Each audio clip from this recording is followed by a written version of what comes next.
Good evening दोस्तों। आज है 11 सितंबर और आज का हम लोग सबसे पहले देखेंगे एडिटोरिया का करंट अफेयर्स। उसके बाद देखेंगे हम लोग daily current affairs. Daily current affairs के अंतर्गत आज जो है हम आज का और कल का दोनों का जो है दोनों दिन का करंट अफेयर्स देखेंगे, क्योंकि कल का करंट अफेयर्स जो है डेली करंट अफेयर्स के अंतर्गत हम लोग नहीं कर पाए थे। और साथ ही हम आपको बता दें कि जो भी कल का करंट अफेयर्स दैट मीन्स 10 तारीख का 10 सितंबर का करंट अफेयर्स नहीं देखे हैं तो उसको जरूर देख लें, वो इम्पोर्टेंट है।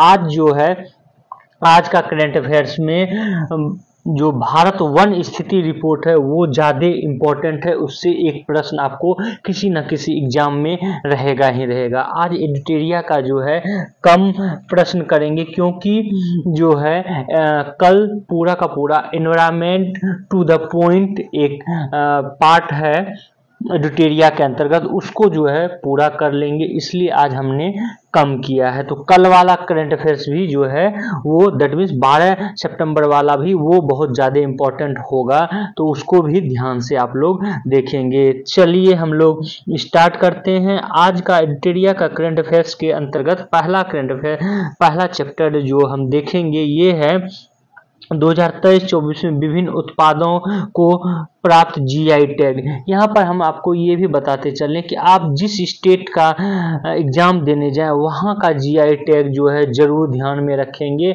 और जो है ना भी रखें, बहुत ज़्यादा प्रश्न इस से पूछा नहीं जाता है, लेकिन अगर आप उस स्टेट का एग्जाम देने जा रहे हैं तो वहाँ पूछा जा सकता है। जैसे आप उत्तर प्रदेश की बात करें तो उत्तर प्रदेश के शामली जिले के गुड़ को जो है जीआई टैग मिला है, ये आप लोग ध्यान में रखेंगे उत्तर प्रदेश का जो है एग्जाम देने जाएं तो। उसके बाद गुजरात के अंबाजी व्हाइट मार्बल और अजरक प्रिंट जो कि कच्छ का प्रिंट है उसको जो है मिला हुआ है जीआई टैग। महाराष्ट्र के मिराज शहर के सितार और तानापुर को जो है मिला है, ये भी आप ये चर्चा में बहुत था, तो इसलिए इसको आपको ध्यान में रखना है कि महाराष्ट्र के मिराज शहर के सितार और तानपुरा को जो है जीआई टैग मिला है। उत्तर प्रदेश के ही कठिया गेहूं जो कि बुंदेलखंड क्षेत्र में होता है उसको तिरंगा बर्फी जो कि वाराणसी में, और ढलवा मूर्ति धातु शिल्प जो कि वाराणसी में होता है उसको जीआई टैग मिला है। आपको हम ये भी बता दें कि जीआई टैग मिलने से क्या होता है कि उस उत्पाद की जो है एक लोकेलिटी का मोहर उस पर लग जाता है और उत्पाद की बिक्री भी में भी बढ़ोतरी होती है। यही एक कारण है जो कि जीआई टैग जो है दिया जाता है। अगला है मध्य प्रदेश में गोंड पेंटिंग और रतलाम रियावान लहसन, ये जो है इसको जीआई टैग मिला है। उसके बाद असम का मांजुली मास्क मुखौटा और मांजुली पांडुलिपि पेंटिंग उसको भी मिला है। त्रिपुरा के माताबड़ी पेरा और रिगनाई पचरा टेक्सटाइल और रीसा आदिवासी का एक पोशाक होता है रीसा, उसको भी जीआई टैग मिला है। ओडिशा के चांदी तारकसी जिसको कि सिल्वर फिलिगिरी भी बोलते हैं उसको मिला है। उत्तर प्रदेश के लौंगलत्ता और लाल पेरा को, और साथ ही सांझी क्राफ्ट जो कि मथुरा में होता है उसको जीआई टैग मिला है, ये ध्यान रखेंगे। उत्तर प्रदेश बिहार इन सब का तो जरूर आप लोग ध्यान में रखेंगे। अगला पश्चिम बंगाल का तंगड़ी साड़ी गरद साड़ी कोरियल साड़ी और कोलूनिया चावल और सुंदर बन शहद जो है इसको जीआई टैग मिला है। आगे हम लोग देख लेते हैं जो इम्पोर्टेंट है, हालांकि हम ज़्यादा पूछता नहीं। वहीं पर जम्मू कश्मीर की बात करें तो केसर जो कि किश्तवाड़ा क्षेत्र में होता है उसको पश्मीना शिल्प, और उधमपुर की कलारी जो है इसको जीआई टैग मिला है। अगला है उत्तराखंड की बात करें तो उत्तराखंड की बेरीनाग चाय को, मडवा को, झंगोरा को, गहत दाल, लाल चावल, रामनगर लीची, काला भट्ट, माल्टा, चौलाई, बुरंस का रस और लाखोरी मिर्च इसको जो है जीआई टैग मिला है। आगे देखते हैं हम लोग उत्तर प्रदेश के अंतर्गत ही उत्तर प्रदेश का एग्जाम देने जा रहे हैं तो इन सब पर जरूर ध्यान रखेंगे।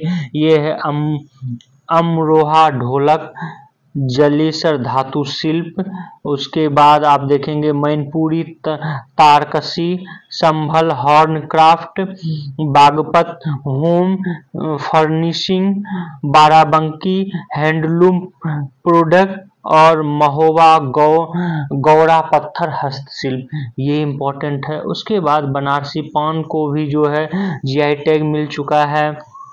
बनारसी लंगड़ा आम को, नगीना लकड़ी शिल्प को, मुजफ्फरनगर का गुड़ को, प्रतापगढ़ का आंवला को,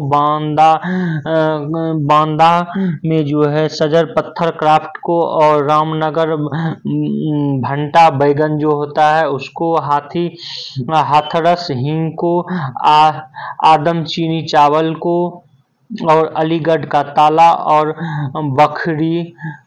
बखीरा ब्रासवेयर को जो है मिला है जीआई टैग। ये उत्तर प्रदेश का जीआई टैग जो है आप लोग जरूर ध्यान में रखेंगे। अगला जो है हम लोग बिहार का देखते हैं। बिहार के मरचा चावल को, जो कि पश्चिम बंगाल में उगाया जाता है, इसको जीआई टैग मिला है। ये इम्पोर्टेंट है, जरूर याद रखेंगे कि मरचा चावल किस क्षेत्र में मुख्य रूप से होता है, पश्चिम चंपारण को। अगला जो कि बहुत ही इम्पोर्टेंट करंट अफेयर्स है, ये है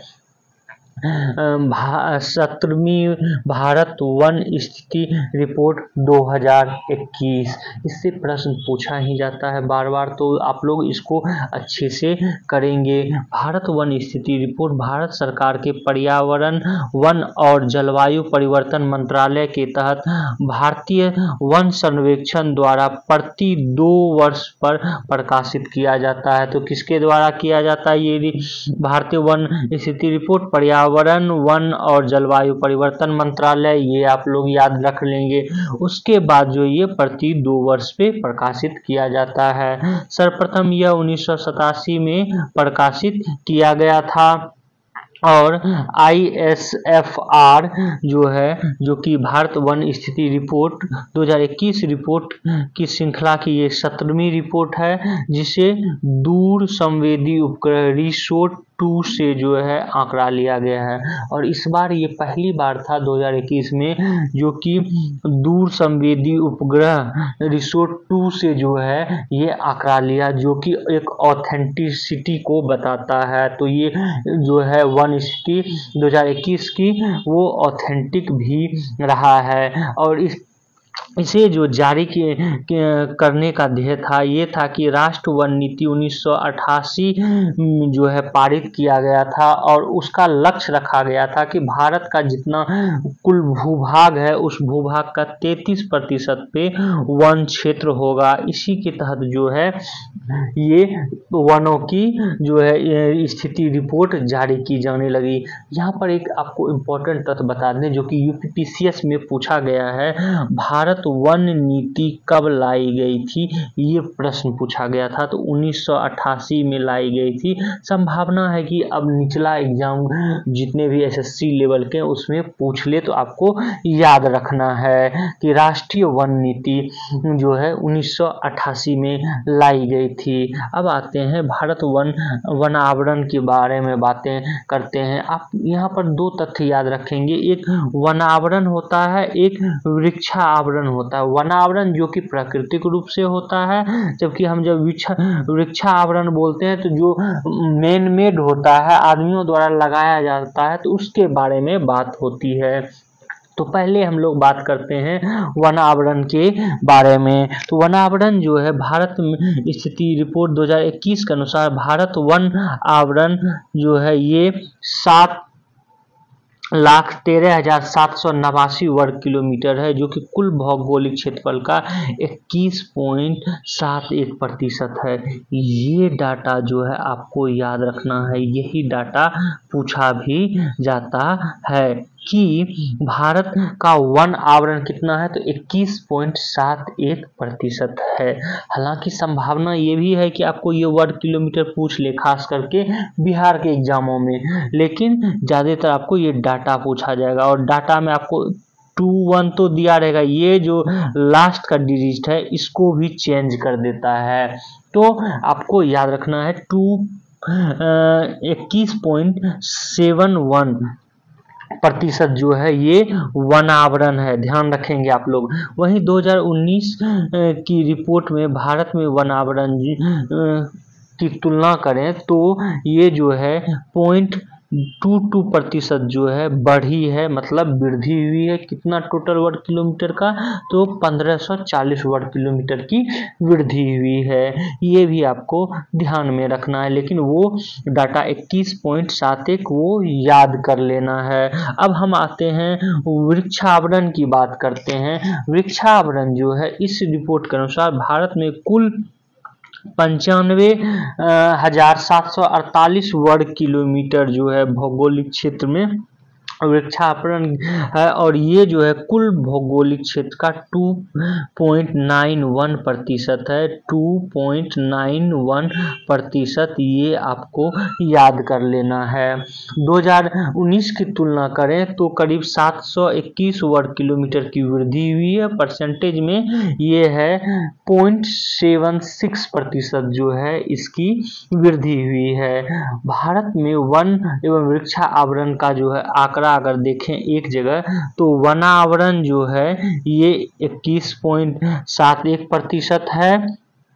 वृद्धि कितना हुआ है, 1540 किलोमीटर स्क्वायर वृद्धि है। वृक्षावरण जो है ये 2.91% हुई है, और ये 721 किलोमीटर स्क्वायर हुआ है। ये कुल भी याद रखेंगे, कुल पूछ लिया, ऐसे भी पूछा गया है कि भारत में वना आवरण एवं वृक्षा आवरण कितना प्रतिशत है, तो आपको बताना है 24.62% जो है जो कि 2261 किलोमीटर स्क्वायर है। ये भी डाटा आपको याद रखना है। वनावरण प्लस वृक्षावरण दोनों मिलाकर भी पूछा जा चुका है। अब एसएससी जैसे एग्जामों में पूछा जा सकता है।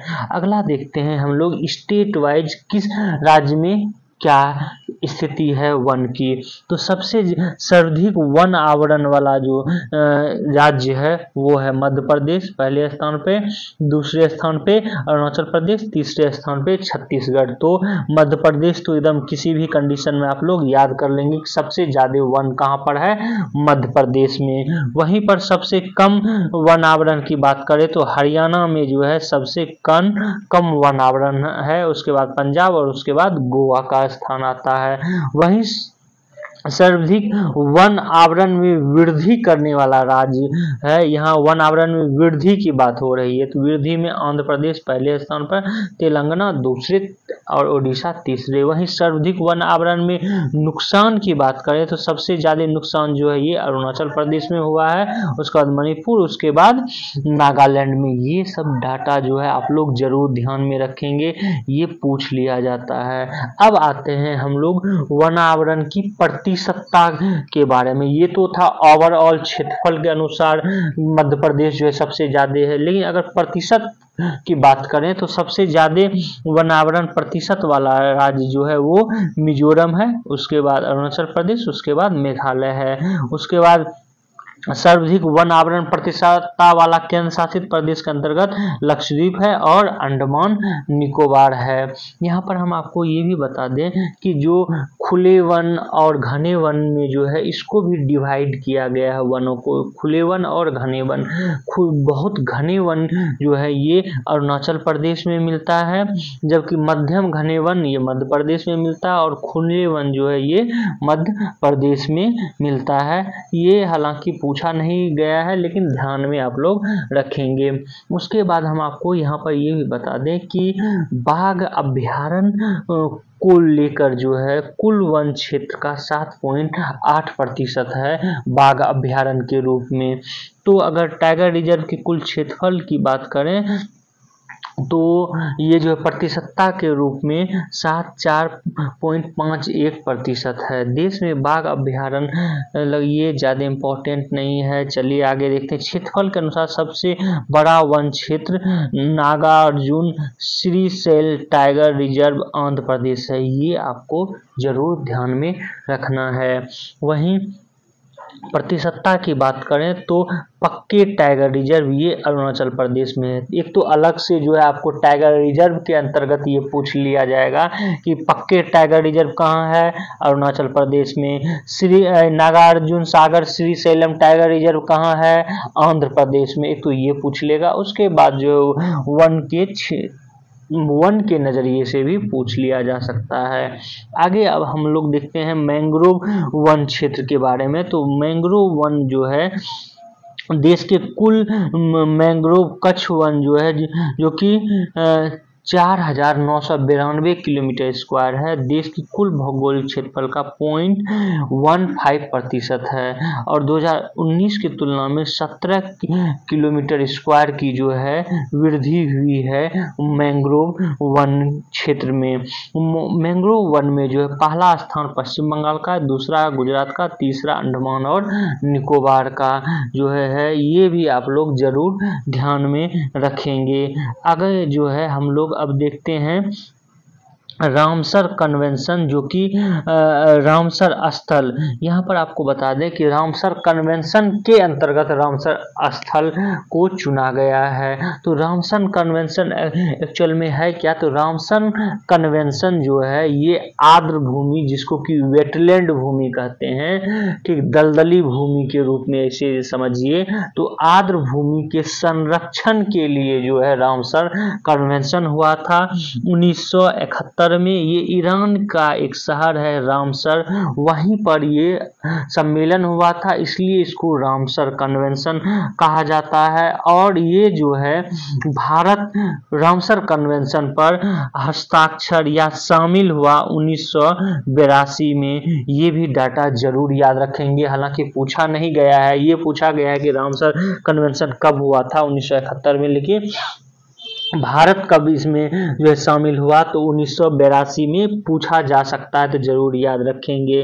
अब आपको बता दें ये कि 2024 के भारत में अंतर्राष्ट्रीय महत्व के आर्द्र भूमियों की कुल संख्या जो है 85 हो गई है, तो ये भी याद रखेंगे। और हाल ही में जो है कौन कौन सा बना है वो भी आप लोग ध्यान में रखेंगे। अगस्त में जो है अगस्त 2024 में नंजरायन पक्षी अभ्यारण्य, जो कि तमिलनाडु में है, वेटलैंड भूमि के रूप में बना है। और काजू वैली पक्षी अभ्यारण्य, ये भी जो है तमिलनाडु में है। ये दोनों जरूर आप लोग ध्यान में रखेंगे। उसके बाद बिहार का जो है हाल ही में, ये करंट अफेयर्स में डिटेल्स में पढ़ाए थे, यहाँ हम शॉर्ट में, नागी पक्षी अभ्यारण्य, ये जून 2024 में जमुई बिहार में इसको वेटलैंड घोषित किया गया। और नकटी पक्षी अभ्यारण्य, इसको भी जून 2024 में जो है अधिसूचित किया गया है, ये भी जमुई बिहार में है। ये दोनों तो आप लोग जरूर याद कर लेंगे, नागी और नकटी दोनों जमुई में है और जून 2024 में इसको रामसर कन्वेंशन के अंतर्गत लाया गया है। और ऊपर वाला हाल ही में जो किया गया है वो याद रखेंगे। आपको यहाँ पर ये भी बता दें कि यूनाइटेड किंगडम के 175 से अधिक रामसर स्थल जो है इस सूची में शामिल है। रामसर सूची में शामिल होने वाले 1974 में प्रथम स्थल ऑस्ट्रेलिया का जो है कोबोर्ग प्रायद्वीप था। भारत के पहले रामसर स्थल रूप में जो है चिल्का झील को घोषित किया गया था। भारत का सबसे बड़ा आर्द्र स्थल ये या रामसर स्थल जो है ये सुंदरवन का वेटलैंड है, ये जरूर आप लोग ध्यान में रखेंगे। भारत का सबसे छोटा आर्द्र स्थल ये रेणुका वेटलैंड है, जो कि हिमाचल प्रदेश में है। भारत का पहला कृत्रिम आर्द्र स्थल ये हरिके बैराज में है, ये भी आपको ध्यान में रखना है। कान्हा टाइगर रिजर्व सबसे अधिक आर्द्र भूमि, जिनमें से अधिकांश जो है 2.25 हेक्टेयर से कम आकार का है, ये है। वहीं पर जो है आपको बता दें कि भारत में सर्वाधिक रामसर स्थल तमिलनाडु में है 18। दूसरे स्थान पर जो है ये है उत्तर प्रदेश, जहां की 10 रामसर स्थल है। बिहार की बात करें तो बिहार में जो है टोटल अभी 3 हो गया है। एक आप आपको कांवर झील पक्षी विहार, जो कि कहाँ है, तो बेगूसराय में है। इसके बारे में तो पूछा भी जा चुका है। जब आप लोग क्वेश्चन बैंक बनाएंगे, बेगूसराय में है, जब क्वेश्चन बैंक बनाएंगे तो उसमें आप इस प्रश्न को देख सकते हैं, कांवर झील पक्षी विहार के बारे में। और हाल ही में 2 जो है जमुई में किया गया, तो टोटल 3 हो गया है। उसके बाद हम लोग थोड़ा सर्वेक्षण देख लेते हैं हिम तेंदुआ के बारे में। तो हिम तेंदुआ भारतीय वन्यजीव संस्थान ने राष्ट्रीय संरक्षण फाउंडेशन द्वारा सर्वे किया गया, और उसमें जो है भारत में हिम तेंदुए की कुल संख्या 718 जो है बताई गई। लद्दाख में सबसे ज्यादा हिम तेंदुआ, उसके बाद उत्तराखंड, उसके बाद हिमाचल प्रदेश और अरुणाचल प्रदेश, इनका जो है नंबर आता है। ये हालांकि ज्यादा इम्पोर्टेंट नहीं है। बाघ वाला जो है जरूर ध्यान में रखेंगे। बाघ की गणना जो है इसको जारी करता है भारतीय वन संस्थान। एक तो WII बाघ की गणना करता है, ये याद रखेंगे आप लोग। बाघ की जो संख्या 3682 वर्तमान में है भारत में, जो कि विश्व में सबसे ज्यादा बाघों की संख्या भारत में ही है। और इसमें भी आप देखेंगे तो जो है भारत में मध्य प्रदेश में सबसे ज्यादा है। यही कारण है कि मध्य प्रदेश को जो है टाइगर स्टेट भी कहा जाता है। उसके बाद कर्नाटक का स्थान, उसके बाद उत्तराखंड का स्थान आता है। बिहार की बात करें तो बिहार में वर्तमान में 54 बाघ है, जबकि जो है 2018 में 31 बाघ था। वहीं अरुणाचल प्रदेश, ओडिशा, झारखंड, छत्तीसगढ़, तेलंगाना में बाघों की संख्या में गिरावट दर्ज की गई है। भारत के 18 टाइगर रिजर्व ऐसे हैं जिनमें बाघों की संख्या जो है 10 से भी कम है। जिम कॉर्बेट टाइगर रिजर्व जो कि उत्तराखंड में है, देश का सबसे ज्यादा बाघ 260 बाघ जो है यहाँ पर है।